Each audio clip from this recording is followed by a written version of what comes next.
No matter how spiritual you get, no matter how far you go on the path, your mind is still going to be engaging in judgment. It's still going to be getting,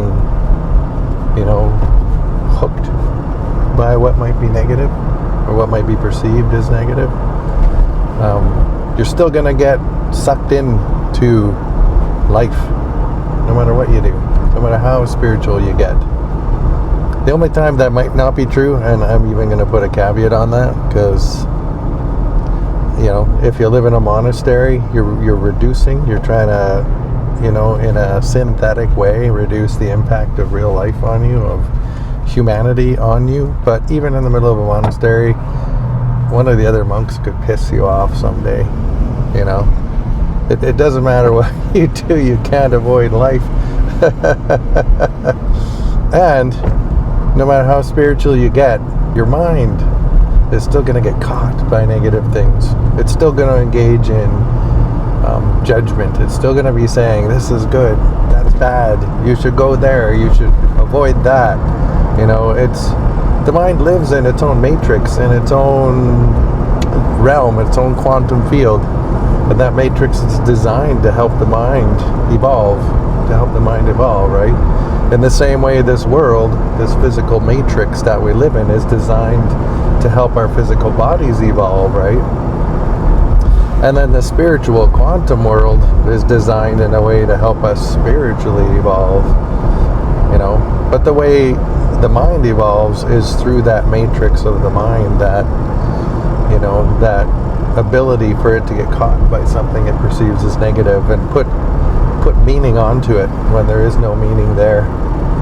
So, for those of you who might be feeling like you're failing on your spiritual journey because you're still getting caught in the ups and downs of life, you're still getting caught, your mind is still getting caught in judgment, going, oh my God, that person, it's like, that's not failure, that's by design.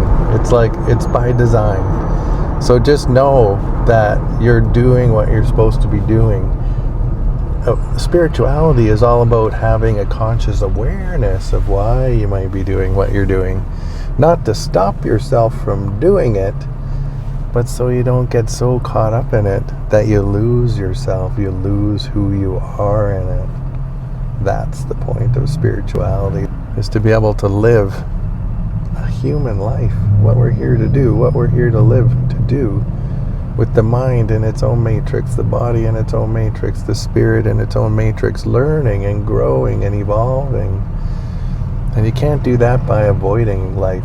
You can't do that by trying to shut down your mind, or demonizing it, or demonizing our body and its urges, or demonizing even the negative spiritual path.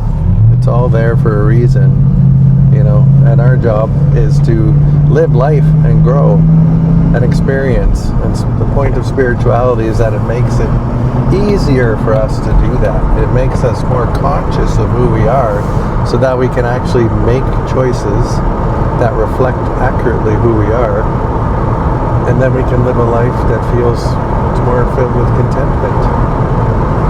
We feel rested, we feel content in the moment, and we experience life from moment to moment to moment to moment, instead of living in the future or living in the past. So if you could do one thing today, be kind to yourself.